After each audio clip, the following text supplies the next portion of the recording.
Caros, tudo bem? Satisfação incrível ter vocês aqui. Sejam todos muito bem-vindos. Olha, hoje eu quero falar sobre um tema que é um tema bastante complexo, né? Porque é um tema muito espinhoso, é um tema onde pouco se discute do ponto de vista de efetividade, né, de vir à tona e de falar, porque muitos têm até um pouco de receio de falar sobre esse assunto, né? Mas é um tema que ele existe e não é de hoje, né? Nós estamos falando efetivamente daqueles grupos de pessoas que se unem, se fecham e com isso formam o que nós conhecemos no mundo corporativo como as famosas panelinhas, né? Observe que esse tema ele não é novo, né? Ele existe já há muitos anos, há muito tempo. E por que ele existe? Exatamente pelo fato de existir pessoas. Então é sobre esse tema que a gente vai discorrer e a gente vai aprofundar um pouco mais e vai nos ajudar a entender o porquê desse tal comportamento. Tá certo? Mais uma vez, meus caros, sejam muito bem-vindos. Arrastam a cadeira, senta e viaja comigo. Muito bem, como já apresentado aqui de anteriormente, o tema de hoje é panelinhas no ambiente corporativo, né? Quais as consequências que esta prática traz para o desenvolvimento profissional, né? Olha, para que a gente possa falar sobre o agora, como já de conhecimento de todos, eu gosto de contextualizar, isto é, eu gosto de emergir na história para que nós tenhamos um pouco mais de embasamento, para que a gente possa falar sobre um tema de uma relevância bastante significativa, tá bom? Então, a começar, quero dizer a você o seguinte, né? O homem, quando eu falo homem, entenda, tá? No seu contexto geral, tá bom? Homem, mulher e tudo. O homem é um animal racional e social, né? Por que que ele é racional? Porque ele pensa e raciocina. Nós somos a única espécie que temos essa habilidade de pensar e raciocinar. O que que isso significa dizer? Que a gente pensa e a gente consegue planejar aquilo que a gente pensou. Social por quê, né? Olha que interessante. Vamos então fazer uma contextualização para a gente entender um pouco mais sobre, tá bom? Olha só, ao fazer uma análise da sociedade, busca-se descobrir as causas de ligação entre as pessoas. Decorre desde o nosso antepassado e é uma necessidade de viver em grupos. Verifica-se que em determinados ambientes, alguns se identificam a tal ponto que se priorizam e esquece de que existe outras pessoas ocupando o mesmo espaço, ok? O que tudo isso quer dizer? Observe que a apatia, a conexão entre uma pessoa e outra, ela eleva você a tal ponto de você projetar na outra a sua própria identidade, tá bom? Que mais? Segundo Aristóteles, olha só o que ele define aqui, ó. O homem é um ser social, porque é um animal que precisa dos outros, membro da espécie. Até aqui, perfeito, né? A gente não consegue viver sozinhos. E não fazemos isto porque nós gostamos dos outros. Nós fazemos isto porque depende da nossa própria sobrevivência. Então não é que nós gostamos dos nossos entes queridos, né, dos nossos semelhantes. A gente faz isso porque a gente precisa, de fato, de ter um outro próximo a nós para que a gente consiga também sobreviver. Tá certo? Olha só, para ele, o homem precisa de outras pessoas porque era um ser carente. Assim, precisa de outras pessoas para se sentir pleno e feliz. De uma certa forma, né, se a gente for fazer um aprofundamento aqui, obviamente faz todo sentido, né? De novo, né, a gente não vive no mundo sozinho. A gente precisa, sim, de estar em grupos, né? Para que a gente possa ter uma vida muito mais satisfatória, tá certo? O que mais? O homem é um animal racional e social? Sim, né? Na continuação desse tema ainda. Olha só, para Thomas Hobbes, não é verdade que o homem é um ser social. Todo ser humano é naturalmente mau, né? Olha o que o Hobbes fala. Ele fala que nós não somos social. Ele fala que a gente já tem maldade desde a nossa construção. Mas ainda no aprofundamento, vamos entender.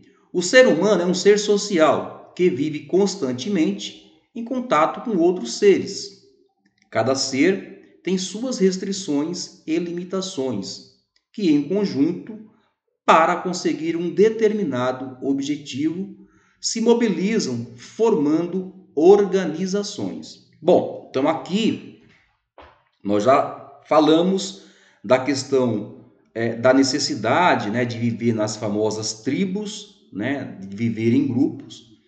E aqui nós já partimos para uma outra linha de montar o quê? Organizações, ou seja, organismos vivos que se movimentam em prol de objetivos maiores. Ou seja, não basta só eu socialmente estar incluso, mas eu preciso prover, né, desse grupo social a fim de que eu possa ter uma rentabilidade no ponto de vista de sustentação. Legal? O que mais? A vida em sociedade fica mais fácil quando entendemos que dependemos um dos outros para viver melhor e que juntos somos mais fortes. Os seres humanos não vivem junto apenas por escolha, mas porque a vida em sociedade é uma necessidade. Portanto, as pessoas satisfazem suas próprias necessidades vivendo em sociedade. Ou seja, vem ao encontro, né, daquilo que eu acabei de falar agora há pouco. Então a gente precisa sim de estar em grupos, de estar unidos, né, para que nós possamos ter uma capacidade de sobrevida muito maior. Legal? Agora, a pergunta que fica é qual o impacto disto no ambiente de trabalho, né? É importante destacar que a gente precisa separar as coisas, né? Entender o que é ambiente de trabalho e entender o que é vida social. Há momentos que a gente não consegue separar porque elas estão intimamente paralelas, né? Não dá para a gente separar, às vezes, o social do profissional. Você é uma pessoa só. Mas, na medida do possível, se faz necessário que você consiga ter esse olhar um pouco mais expansivo, né? Olha que interessante. A empresa é um ambiente heterogêneo, né? O que significa heterogêneo? Ou seja, eu tenho uma diversidade de pessoas muito grandes, eu tenho uma diversidade cultural muito grande. Desta maneira, eu consigo reunir em um único ambiente vários mundos, com várias perspectivas, com vários olhares, tá certo? Isto contempla vários tipos de pessoas em áreas distintas, camadas sociais diferentes, formações de vidas extremas, né? Por fim, são vários mundos operando em um único ambiente. Tá certo? Que mais, hein? Olha só, a relação entre pessoa e organização é o resultado do clima da organização. Podemos dizer que ele nem sempre é uniforme, variando de acordo com a sua situação psicológica, né? E com a motivação de cada colaborador. E como ele recebe e percebe as informações do ambiente interno. Entretanto, o equilíbrio do clima é fundamental nesta relação. Então, de novo, né? De um lado, eu tenho um grupo de pessoas que são constituídos com formações distintas, com percepções distintas, com educações distintas e formações distintas, operando em prol de um único objetivo, que é o quê? Manter uma empresa em funcionamento. Para manter a empresa em funcionamento, eu preciso de ter sinergia, né? Eu preciso de ter o quê?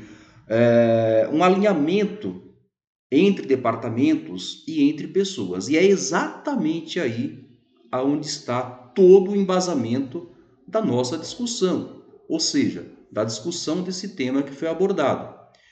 Porque as pessoas precisam deixar de lado as suas convicções de ordem pessoal e entender que o ambiente de trabalho é um ambiente colaborativo, é um ambiente onde nós somos uma equipe, é um ambiente onde aquilo que eu penso pode ser que não seja o mais importante, né? Eu tenho um objetivo muito maior do que a minha limitação de pensamento, do ponto de vista de ordem pessoal, né?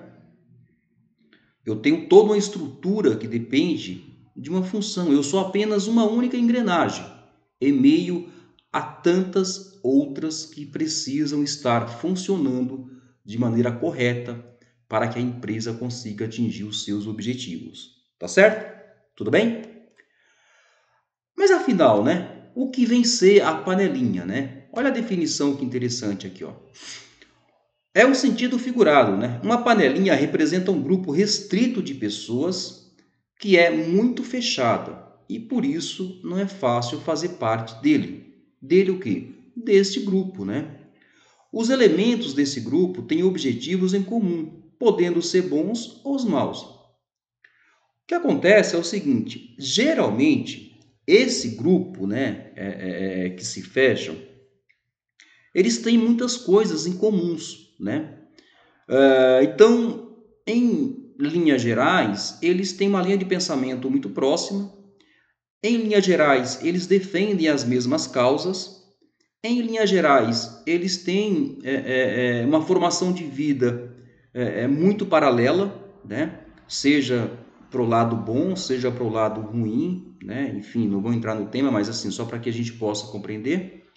E desta maneira, eles meio que se espelham, né? Eles meio que conseguem enxergar um no outro, né? A versão de si próprio, tá bom?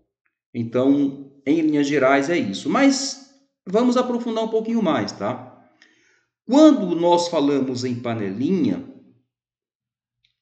isto é, de grupos, né, que têm uma perspectiva muito alinhadas, nós aqui estamos falando de um grupo que consegue se espelhar um no outro, né? Seja por uma limitação, seja por por um excesso de informação, né? Aquelas pessoas que têm um conhecimento muito acima também formam a panelinha. É importante ressaltar que esses grupos independe da formação, tá? Você pode ter uma formação muito rasa e você pode ter uma formação absolutamente profunda. O dado concreto para tudo isso é que há uma similaridade no que tange a questão da personalidade, tá certo? Então a panelinha ela funciona assim, ó, quem está dentro e quem está fora está fora. Ou seja, esse grupo ele se fecha de tal modo que ele não permite que outras pessoas consigam interagir com esse mesmo grupo. E aí que está o problema, porque veja, do ponto de vista de grupos, é até saudável, né, que nós possamos formar grupos. Afinal de contas, se nós pararmos para pensar, nós passamos muito mais tempo com os nossos colegas de trabalho do que com as pessoas da nossa família, né? Agora, o problema maior, ele está exatamente aí. Quando eu monopolizo, né, um grupo de pessoas e eu não permito que outras pessoas tenham acesso a essas informações. Observe que em um ambiente corporativo, como já foi dito lá atrás, é um ambiente heterogêneo, mas ele é um organismo vivo, onde ele depende de informações a todo tempo. Ele depende de eficiência a todo momento. Então eu não posso simplesmente reter informações que são de ordem fundamentais para que nós possamos dar andamento ao nosso trabalho apenas com meia dúzia, né? Se nós considerarmos que uma empresa ela é departamentalizada, então ela tem vários departamentos. Então imagina o que acontece se eu simplesmente reter a informação em um único departamento, né? Como é que eu faço? E aí, faz o que no caso desse, né? Este é o problema, né? Esta é a parte mais complicada, né? E aonde afeta, muitas vezes, afeta todo o organismo da empresa, né? E desta maneira impede que a empresa chegue aos seus objetivos finais, tá bom? Nós estamos atravessando um momento onde as informações elas são totalmente descentralizadas, tá certo? É o inverso. Então eu tenho que ampliar as informações, eu tenho que abrir o campo para que mais pessoas dê ideias, né? Lá em marketing tem uma palavra que nome de brainstorm, né? Em outras palavras, chuva de ideias, né? A tradução. Então, quando eu trabalho com essa linha de proposta, né? Com chuvas de ideias, aceitar novas ideias, ouvir coisas novas, a função desse grupo, tido como panelinha, é exatamente de blindar e não permitir que novas ideias cheguem até o centro. Tudo bem? Tranquilo? Beleza? Então, bora para frente aí, né? Quais as características e o que os une? Ou seja, o que forma com esse grupo, né? O que faz com que esse grupo se fortaleça e se feche de tal forma que outras pessoas não conseguem ter acesso, né? Então vamos entender um pouquinho aqui, ó. Olha que legal. O fenômeno das panelinhas é bastante comum e até natural nas organizações, né? As panelinhas geralmente se formam por afinidades, simpatias, similaridade, etc. Elas dão uma sensação de pertencimento e que gera tranquilidade, até mesmo a sensação de poder. Por que a sensação de poder? Porque veja, quando eu me blindo, né? Quando eu me blindo e eu tenho um grupo que também está comigo, isso me gera uma sensação de poder, né? O que mais? Além disso, olha que coisa interessante. A conexão entre pessoa existe, isto é fato. Olha que interessante. A PNL, ou a programação neurolinguística, explica bastante essa ligação. O maior exemplo é a prática de rapport. É um conceito originário da psicologia que remete à técnica de criar uma ligação de empatia com outra pessoa. É muito comum em ambiente onde existem grupos. As pessoas tendem a serem muito parecidas, até mesmo sob o ponto de vista físico e comportamental, exatamente por praticar o que os especialistas chamam de espelhamento cruzado. Então, rapport, para quem não conhece, é uma técnica, né, que é derivada da psicologia, que ela tem como proposta fazer o quê? Fazer a projeção de imagem de uma pessoa para si própria. Por isso que é dado como espelhamento cruzado. E você pode fazer isto através de várias maneiras. Por exemplo, você pode fazer com a entonação de voz, falando com a mesma entonação de voz que a outra pessoa fala. Você pode fazer isto com as vestimentas. Você pode fazer isto com a posição corporal, né? A maioria das vezes é feito com a posição corporal, né? As pessoas imitam os movimentos das outras. Você pode fazer isso, por exemplo, com hábitos. Então, quando você faz isso, qual que é a imagem que você passa para a pessoa que está vendo você? Caramba, essa pessoa era igual a mim. Ela é exatamente igual a mim. Então, nessa pessoa eu posso confiar. Acredite, muitas pessoas usam a prática do rapport e não sabem que estão usando. E não sabem por quê. Muitas das vezes não tem conhecimento disso. Não sabe disso.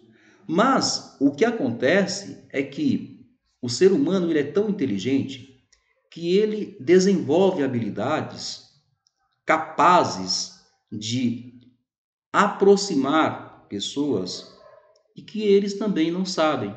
Só que A ciência está aí para isso, né? A ciência explica isso com maior clareza. Então, diante disso, está explicado para você aí o que diz a PNL e o que diz o espelhamento cruzado. Tá certo? Muito bem. Qual o lado ruim das panelinhas, né? Então vamos entender aqui, ó. Olha que interessante.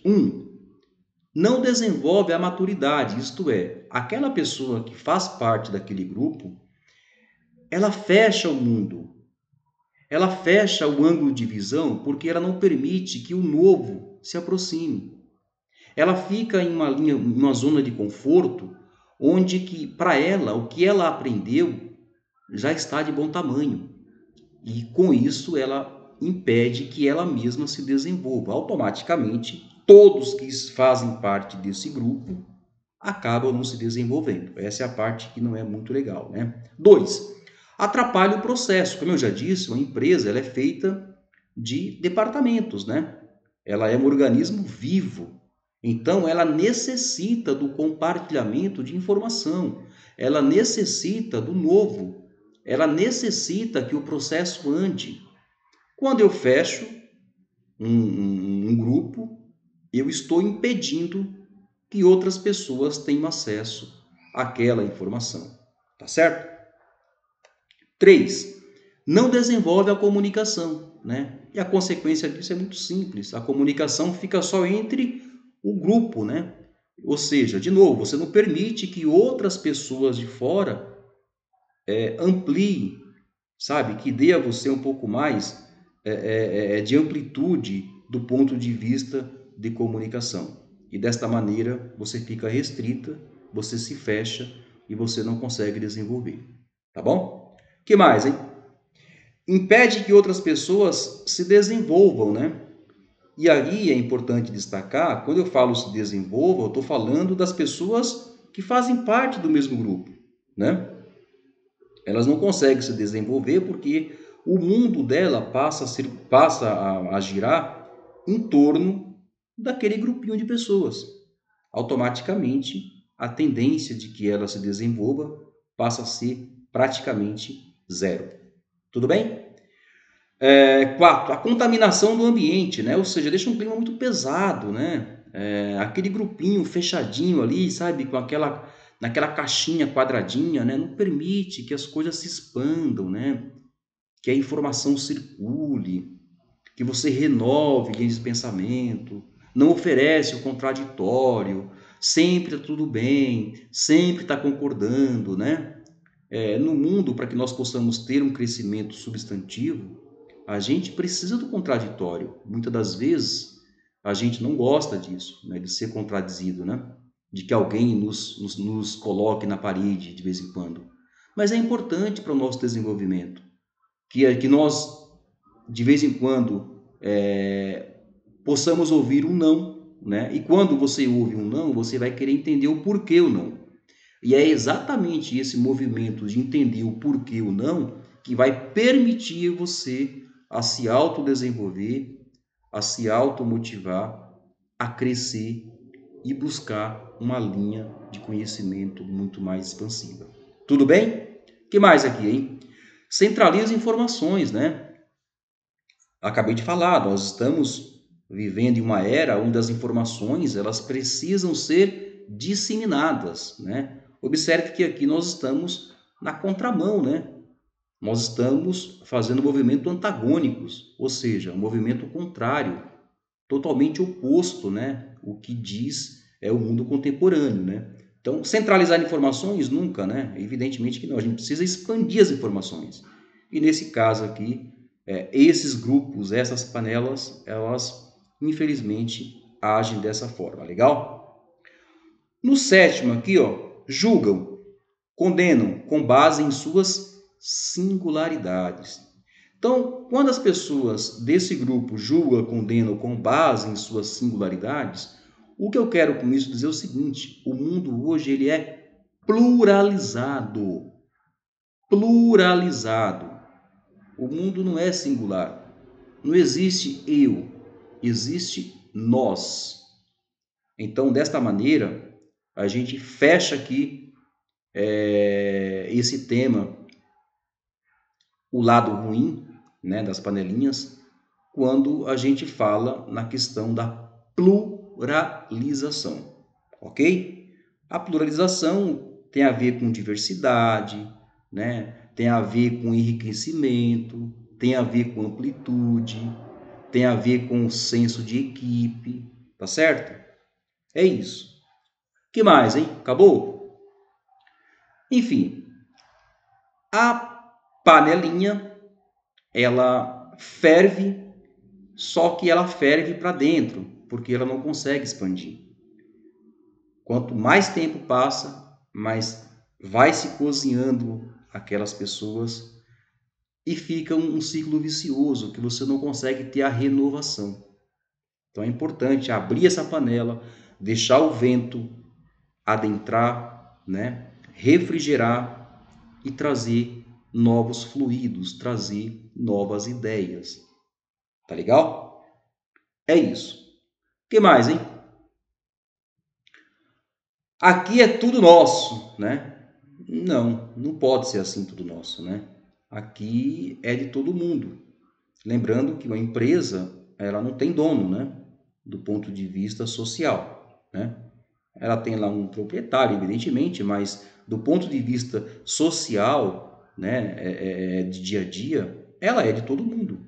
Então, eu não posso fechar um departamento, um grupo, achando que eu vou dominar tudo. Tá certo? Muito bem. Agora, vamos na contramão, né, das panelinhas, né, e entender por que o mundo contemporâneo não consegue absorver esse tipo de característica, esse tipo de comportamento? Olha só, as habilidades do mundo contemporâneo, né? Isto é, o que você precisa ter para você conseguir conviver bem no mundo de agora, né? Primeiro, você tem que ter uma competência intercultural, né? Ou seja, você tem que conhecer um pouco de cada cultura. De novo, né? Nós estamos falando em um organismo vivo onde contempla pessoas de qualificações diversas, pessoas de camadas sociais diversas. Isso que atende pelo nome de heterogeneidade, também atende pelo nome de interculturalidade.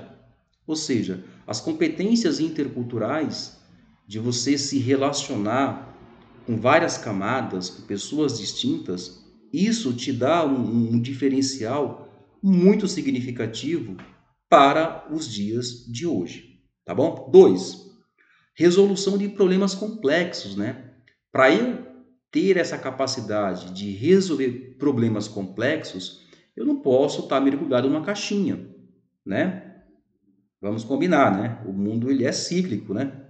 Então a gente precisa expandir um pouco a nossa mente e entender que o mundo não começou hoje, né? O mundo não começou quando você nasceu, né? O mundo já existe há tempos e que essa necessidade que nós temos de nos reinventarmos demanda de nós uma capacidade incrível para resolver problemas que são, do ponto de vista humano, alguns simples, outros complexos, tá bom? 3, pensamento adaptativo, né? Então nós temos que nos adaptarmos às situações que são reais, de modo que a gente consiga atravessar, né? Veja o exemplo clássico, né? Do momento de agora, com toda essa pandemia, como que as pessoas precisam se reinventarem, precisam se adaptarem, né? Para que elas consigam sobreviver, tá bom? Pensamento crítico, né? Quando eu falo em pensamento crítico, eu estou falando o seguinte: você pode até fazer críticas, né? Em determinados momentos. Agora, é importante que ao fazer uma crítica, você apresente uma solução. Porque se você só faz a crítica e você não apresenta a solução, então isso não pode ser dado como pensamento crítico. Isso é dado como julgamento, né? Então, se eu estou julgando, eu não apresento solução. Mas se eu faço um pensamento crítico, eu tenho que automaticamente falar para você: olha, você já tentou fazer de uma outra maneira? De repente, um outro caminho pode ser mais fácil, né? Que mais? 5. Mentalidade de projeto, né? É pensar o seguinte, que tudo tem um início, um meio e um final. Então eu não posso simplesmente começar algo, deixar pela metade e ir embora. Eu tenho que concluir isso, né? Mesmo que de repente aquele projeto que eu iniciei, ele não seja um projeto dos melhores. De repente eu vou chegar na metade e vou perceber que não é o que eu queria. Mas eu preciso colocar um ponto final nele. Porque senão fica muito solto, né? E aí dá a impressão que você começa algo e não finaliza, né? E aí não é legal, não é bacana, né? Então, sempre que você tiver uma mentalidade, sempre que você iniciar alguma coisa, conclua, né? Mesmo que você não goste, tá? Mas conclua, vá até o final, porque isso vai mostrar para as pessoas e para quem está em algum momento te observando, de que você é uma pessoa que você tem objetivos claros e muito bem definidos, tá bom? Que mais? Inteligência social, né? O que é isso? É a capacidade que você tem de se relacionar frente a algumas situações que são muito claras, né? E que permite com que você efetivamente consiga se desenvolver, tá certo? O que mais, hein? Criatividade, né? Hoje não dá para a gente pensar e não ser criativo, né? Então, ser produtivo e ser criativo é uma das características mais exigidas no mundo contemporâneo. Tá bom?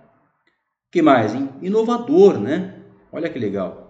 Criatividade, inovação. Isso é uma coisa que é maravilhosa.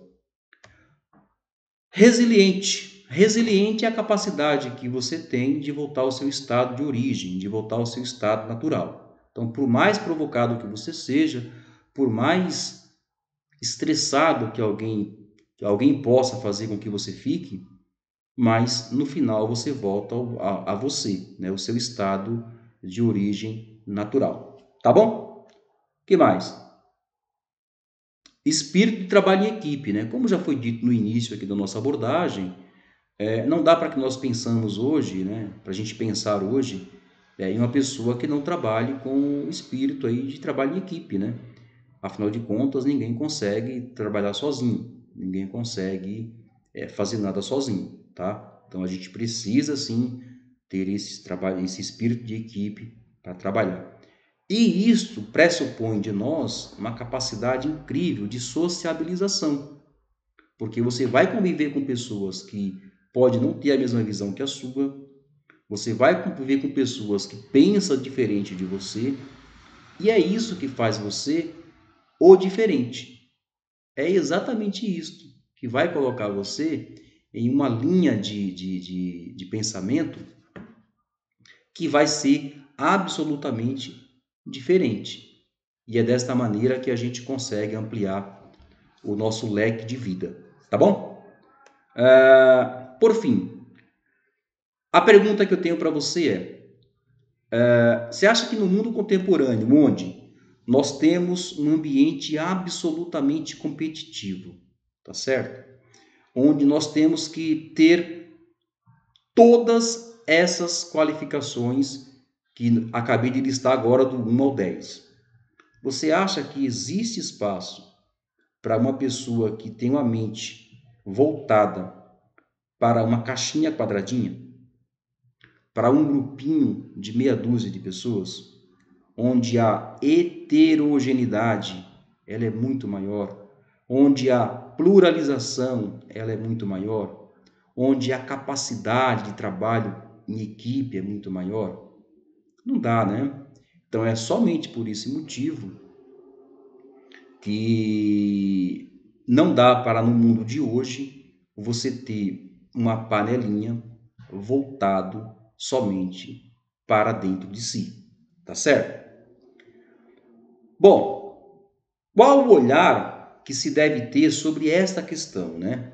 O que o mercado enxerga por tudo isso? Olha que interessante.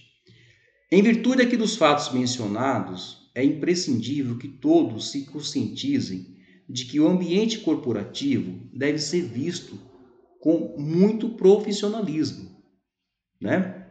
Onde existe uma engrenagem. Entre outras palavras, os componentes dessa célula devem gostar do que fazem e não necessariamente dos colegas. Separar o profissional do pessoal, até porque houve uma evolução em relação à função de cada colaborador, onde se tem verdadeiros especialistas, tamanho a complexidade exigida pelo mercado. Portanto, é recomendado abominar essas atitudes que, no atual cenário, não sabem, não cabe, né? Competência básica buscada é a capacidade de gerar negócio. Isto é o foco, em resultado, em alinhamento com a cultura da empresa e agregar valor à marca.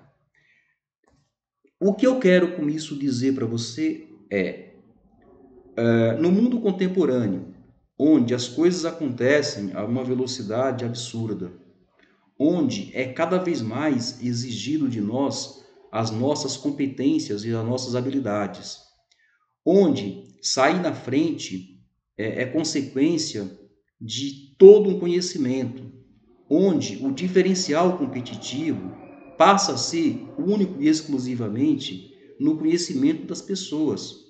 Ou seja, a ampliação de conhecimento, ela está na base de todo mundo. Está lá, é só você aplicar. Não use apenas o teu conhecimento para se apequenar em pequenos grupos. Desculpa a redundância, mas é bem isso, sabe? Então, amplie seu horizonte, busque coisas novas, procure trabalhar isso de uma maneira muito mais efetiva. Aplique isso no seu dia a dia. Voltando à questão dos grupos, né? Vamos falar das panelinhas boas, né? Que também existem as panelinhas boas. A panelinha boa que eu falo é aquela panelinha onde você consegue disseminar conhecimentos, sabe? Produza, divida, compartilhe conhecimentos, coisas legais. Você ter compatibilidade com outras pessoas não há nenhum problema. Você poder ter uma boa relação com todo mundo não há problema nenhum. Mas para que e por que eu vou apenas direcionar isso para meia dúzia? Se eu posso fazer isso com todo mundo, com todos que estão próximos a mim. Tá bom? Então pensa nisso. Legal? Bom, o que eu tinha para falar hoje, né, em relação a esse tema, foi isto, foi bastante coisa, mas eu procurei aqui sintetizar o máximo possível. Eu sei que o assunto é um assunto bem complexo, né? Porque é um assunto que demanda bastante tempo para se discutir, mas a minha ideia aqui foi de facilitar no máximo aqui, em pouco tempo, e que nós possamos aqui entender, né, o porquê que isso acontece, tá? Então, não basta só a gente julgar, a gente apontar, porque senão a gente não faz um pensamento crítico. Então veja que eu fiz uma abordagem lá atrás, então eu contextualizei, eu peguei um pouco o histórico e agora, na reta final, eu apresentei a vocês quais as habilidades para o mundo de agora, para o mundo contemporâneo, tá certo? Muito bem, queridos, diante disso, eu quero só dizer o seguinte: o profissional precisa analisar seus conhecimentos diante dos desafios e projetos que o cargo oferece e contar com todas as habilidades requisitadas para fazer o que se espera dele. E até mais. Ele precisa canalizar suas aptidões e atitudes em prol do resultado. Legal? Então, de novo, né, aqui a gente está fechando aqui já esse tema com uma abordagem que tem como objetivo o quê? Produção, produção e produção. Quando eu falo produção, não é a produção braçal, tá, gente? É o compartilhamento de informação, é a habilidade, é o conhecimento, é a disseminação daquilo que você aprende. Mais do que isso, é a capacidade social que você tem de se interrelacionar com pessoas distintas. O fato de você ter uma formação que seja inferior a outra pessoa não significa absolutamente nada. Do ponto de vista técnico, sim, mas do ponto de vista de relacionamento não altera em nada. Porque cada um vai se ajustar de acordo com o que tem. O mais importante é que você crie um ambiente na sua empresa que permita que se trabalhe com tranquilidade. Que você não gere fofocas, que você não gere intrigas, que você não gere desacordos, sabe? É você trabalhar o conflito para evitar o confronto, ok? Essa é a dica, beleza? Tudo jóia? Bacana? Então é isso. Queridos, nem preciso falar a vocês aí, né? Eu sempre finalizo com essa frase, né? Que gratidão é sempre o que vem na minha mente no primeiro momento, tá bom? Eu quero aqui de antemão dizer a você que agradeço demais aí pela sua atenção. Se você chegou até aqui é porque o tema de alguma forma foi bacana, né? Foi interessante. Evidentemente que eu vou aqui pedir para você logo de antemão curtir, né? Essa apresentação aí, se de repente teve alguma validade para você, dá um joinha lá para a gente para dar uma força, né? Se porventura você não for ainda inscrito no canal, faça isso, vai ajudar bastante, vai nos incentivar bastante, legal? Antes, porém, eu quero aqui finalizar com uma frase aqui do Hidalberto Chiavenato, que ele fala o seguinte: olha, as pessoas passam a significar o diferencial competitivo que mantém e promove o sucesso organizacional. Elas passam a ser a competência básica da organização. A sua principal vantagem competitiva é o mundo globalizado, instável, mutável e fortemente competitivo. O que tudo isso significa dizer, gente? Que o mundo se transforma a cada segundo, que as pessoas precisam estar nessa rota de evolução, ok? Então, em um mundo contemporâneo, em um mundo tão competitivo, não cabe meia dúzia de pessoas se fecharem achando que são dono da verdade, tá certo? No mais é isso, muito obrigado por sua atenção, desejo que você tenha aí uma excelente semana e que tudo dê certo na sua vida, tá bom? Forte abraço, fica com Deus e até breve.